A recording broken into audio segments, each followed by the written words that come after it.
Il dit que je ne dis rien, mais s'il me dit c'est un pour moi, j'aurais peut-être envie de lui parler. Il dit qu'il a du chagrin, pourtant s'il me le montrait moi, c'est lui peut-être que me ferait pleurer.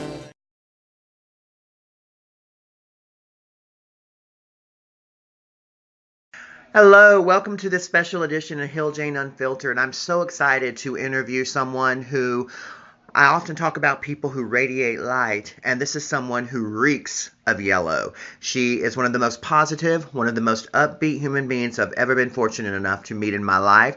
I have known her for over 20 years, and she is my good friend, Sharmah Wardlaw, and she is here with me now. Hello, Sharmah. How are you? I'm good, Hillary. How are you? I'm all right. Can you adjust the volume so we can hear you good? Okay.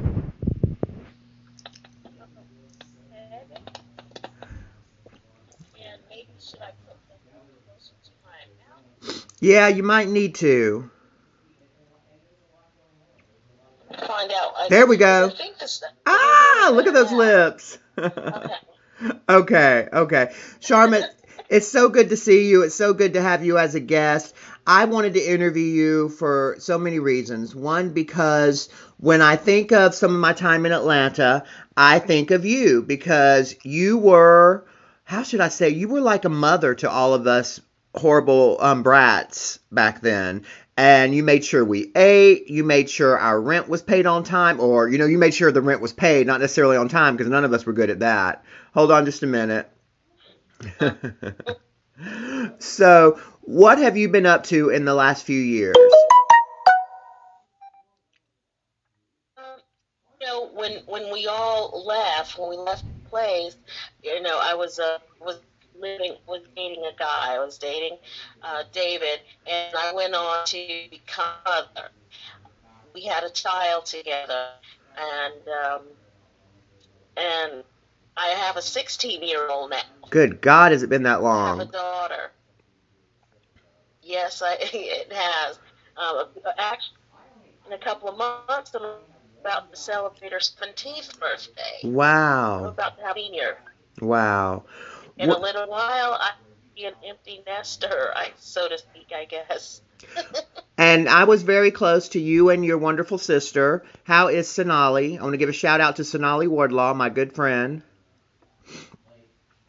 She's doing good. She's working.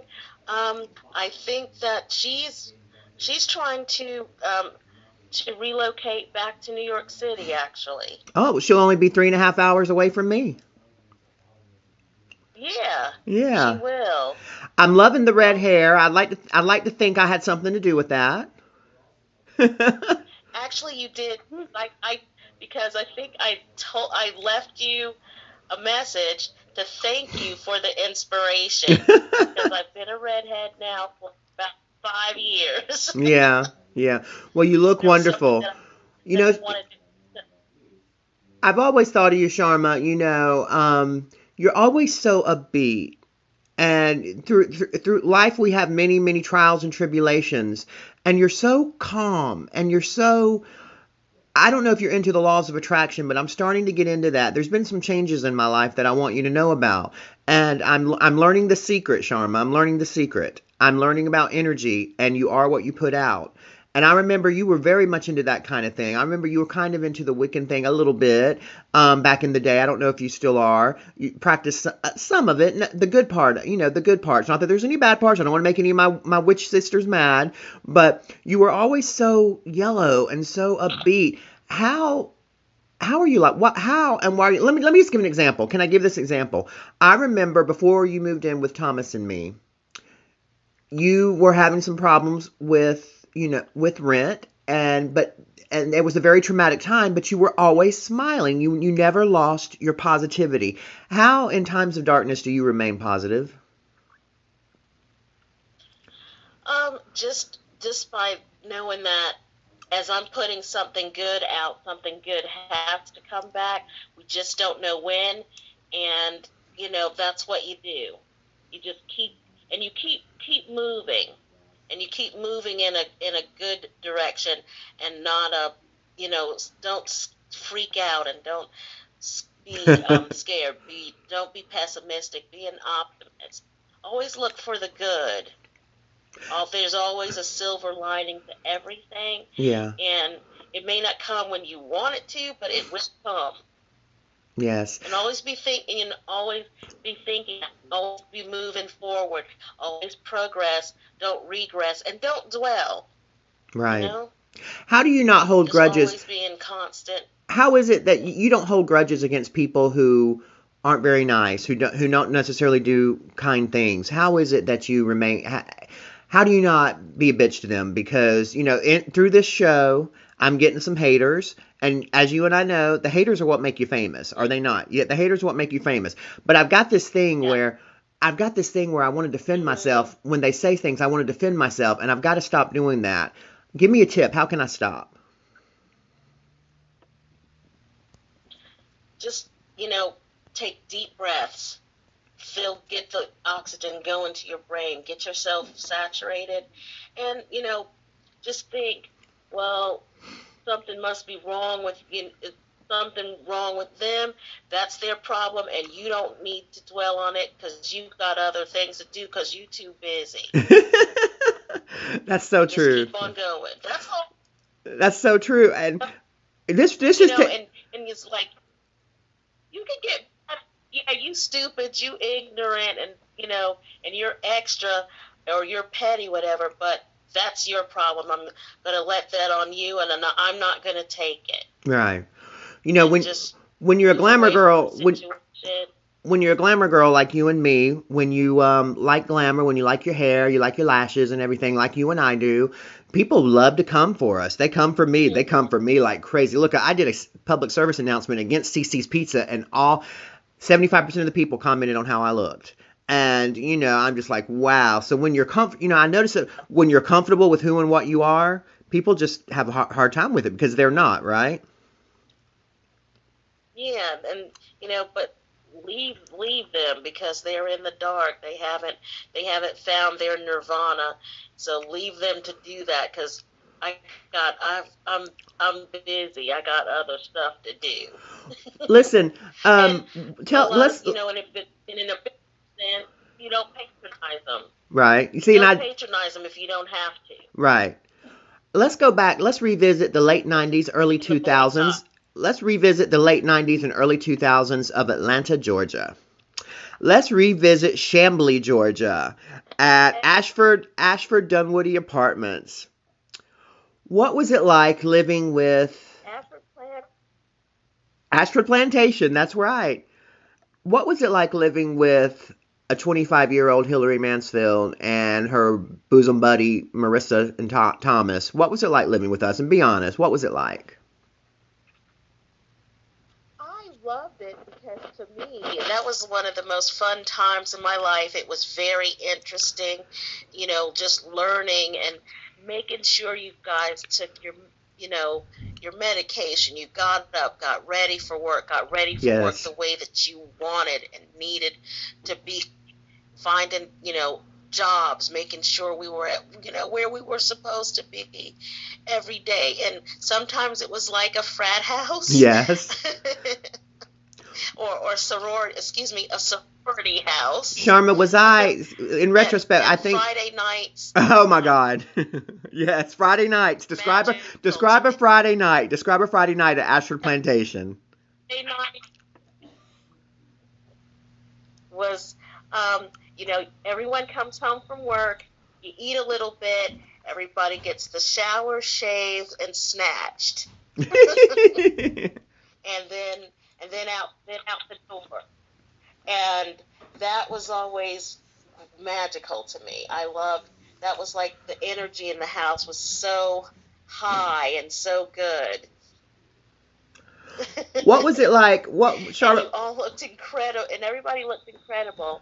And then when there were like the Fridays that we had the day off, we'd have the whole day to prepare. We'd get up, go get some groceries, get makeup, wigs, and Remember that? That was amazing. You introduced me You introduced me to Ben Going Nye. over the highway. You introduced me to Ben Nye, the Ben Nye stick. That was you. Yes. Oh yeah, we went all the way over to Monroe, to Midtown to get that Yes. by the highway. Yes. Yes. You Yes, introduced me. that costume store. I loved it. I loved it, and I still have a fondness for that. I can't find it anymore, but I've discovered. I don't know what you're using. I discovered Estee Lauder Maximum Cover Camouflage, and it is incredible, girl. Oh wow, okay. No, you can still get Ben Nye. I get it online from the costumes shops. They have it. Do you remember that time, Sharma? This is so funny. Remember, I was performing at a club, and I think Marissa was performing with me, and we didn't have anyone to introduce us. And I made you go on stage and give me the introduction of my life. And you got this as soon as you walked on stage, the audience went crazy over you. I can't remember if it was a Monday night or a Wednesday night. Do you remember that? Yeah, I made you go introduce us. Uh, I think it was at yeah, I think Colors. was that on Piedmont? Yes, yes. I think it was Club Colors. Yes, yeah. Oh my, I was so nervous. I was like, what am I gonna say? But then again, what's not to say, and you just get up there and you just do Sharma, it. listen, back then, I had been on hormones maybe 2 or 3 years. Was I a bitch? Be honest. Well, you could be, but I just overlook that because I know what it's like with hormone stuff because I was in it right Right. then. You know, And that was I had a that was little. the peak of my my hormonal season too because I didn't think that I could even get pregnant. Wow. That was supposed to be diminishing, but I apparently my hormonal season was at a peak level now And I at had that something. time. I had something that a lot of people didn't have. I had a little something called a mirror. Yes, I remember him too. Have you seen Whatever him? happened to him? Listen, he turned his life around. He is a body modification artist. And he has his own business. And he has piercings and tattoos all over his body. And he has made it. He is so successful. I am so proud of him. I feel like a mother who, her child. And he wants to produce my show. He wants to be the producer of this show. He's got so many ideas. And, he wants to find us a sponsor and really help me take it to the next level. And that is my first love. He's my first love. Yeah, he's still in Atlanta. No, he's in Minnesota. Oh, okay, that's where he was from, Yeah, right? yeah. So Sharma, tell me a little bit He was about from. tell me a little bit about your childhood. Let me put it out here right now. Sharma is a genetic female. She is what we call a cisgender female. She is a real woman. Tell me a little bit about your childhood growing up in South Carolina. Well, my childhood mostly was really spent in San Francisco, New York, and San Francisco. I was I moved to California when I was 12. When I was 12, and I didn't come back to South Carolina till I was 19. I came back at 19 years old. What's happening? Nothing. I was. This is how Yeah. gorilla. This is how gorilla the show is. This is how my shoestring budget is. I was wiping the screen off. No, my all my teen years, I was in South San Francisco, California. I loved living in Cali. I went to two different high schools. My first high school was in Pacifica. It was on the coast, and I learned about weed culture there. Yeah. Um, and swimming. I learned how to swim because all the high schools had swimming lessons for you, and that was a public high school. We had tennis lessons, we had field hockey, and all kinds of things that I only knew about that private schools did, and lacrosse. And the second high school I was in South San Francisco, and in that particular neighborhood, everyone was Italian and from the Mediterranean And I love or me in some Mexico. Italians. So I had a little Yeah. webcamming career going on for a few months, and that was my bread and butter. The Italian men, they were my fans. They loved some Hillary. So Yes, they love anyone that's very, very feminine and female. I'm finding that out. I'm um finding what, if I can ask, what happened with baby daddy? What happened with that? That was the last time I saw you, was when you had just met him. Yeah, we moved in together. Um, and we moved to Decatur. We and the places that we were living weren't that great because I was trying to find us an apartment, but he was in this space where he did like rooming houses, and I was like, no, this isn't gonna work because I don't like this. And we found I ended up living at the what it's a residential hotel on North Avenue. What is the name of that In town place? suites. Off of In town suites. no, it's like an in-town suite. No, it Oh, was I know what you're called the talking. Inn. I know what It's you're an talking inn. about. Was it on Ponce de Leon?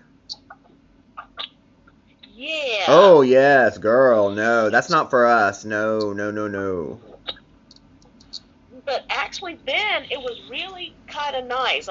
It wasn't as bad as I thought because what's her face is resident there.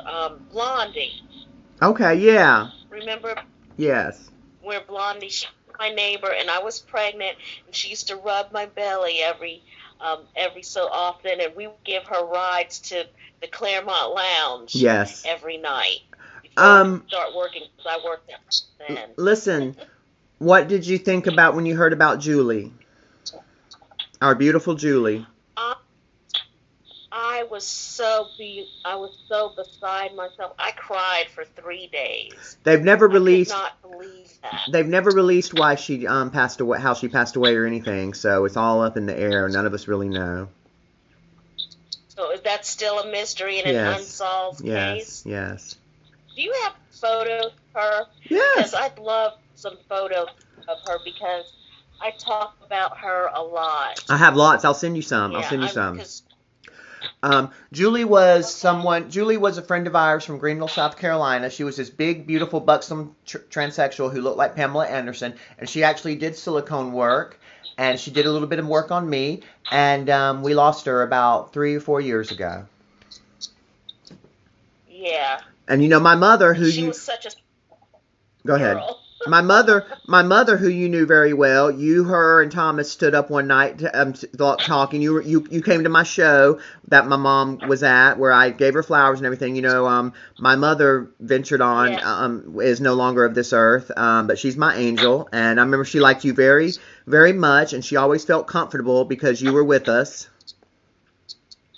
yeah. I was so sorry to hear that, and then I lost my mother too Yeah, about 2 years ago. it's how can we? Yeah, You know, I still. so our mother And we were very close to our together. mothers. I still have issues with that, Sharma. How do you get through it? Um, just remembering all the good times and the memories that we had and things that we did together. Because I traveled with my mother, and you know, she was the best mother ever, and so stylish. She's the Yes, one she that was. taught me a lot about fashion and makeup. You know, being a girly girl, and I just in my dreams, I just see her in front of the sewing machine with her glasses on and all these yards of fabric. And she's like, yeah, this has got to fit just right. Oh, And cool. come and feel this fabric, honey. What do you think of this texture or whatever, or the color? Well, Sharma, this has been a lot of fun. I've loved catching up with you. I wanted to catch up with you in a public forum because you were so special to me, and I wasn't always the easiest person to deal with. And I want to say from the bottom of my mean black heart, I created myself in the Thank image. I created myself in the image of the women I love: my mother, Jane Mansfield, Trissy and Shonda, Belinda Carlisle, Cherie Curie, Julia Roberts, and Sharma Wardlaw. Thank you so much. This has been so much fun, and we have to catch up, and I have to come to Baltimore then. I would love that. I would love that. Thank you, my darling. You take care. You too. See you later. Thanks, you guys. I hope you enjoyed today's interview with my good friend Sharmah Wardlaw. This has been really sentimental for me catching up. She was such a light and such a good friend to me, and I wasn't always the easiest person. But she's a wonderful ray of light, and it's always nice to have yellow around you, and she was a constant yellow. And I just wanted to share her with you because I love sharing things with you and because you give me everything I want. So you guys have a great rest of the weekend. I might do a little webisode a little later on, and listen, go out and get you some.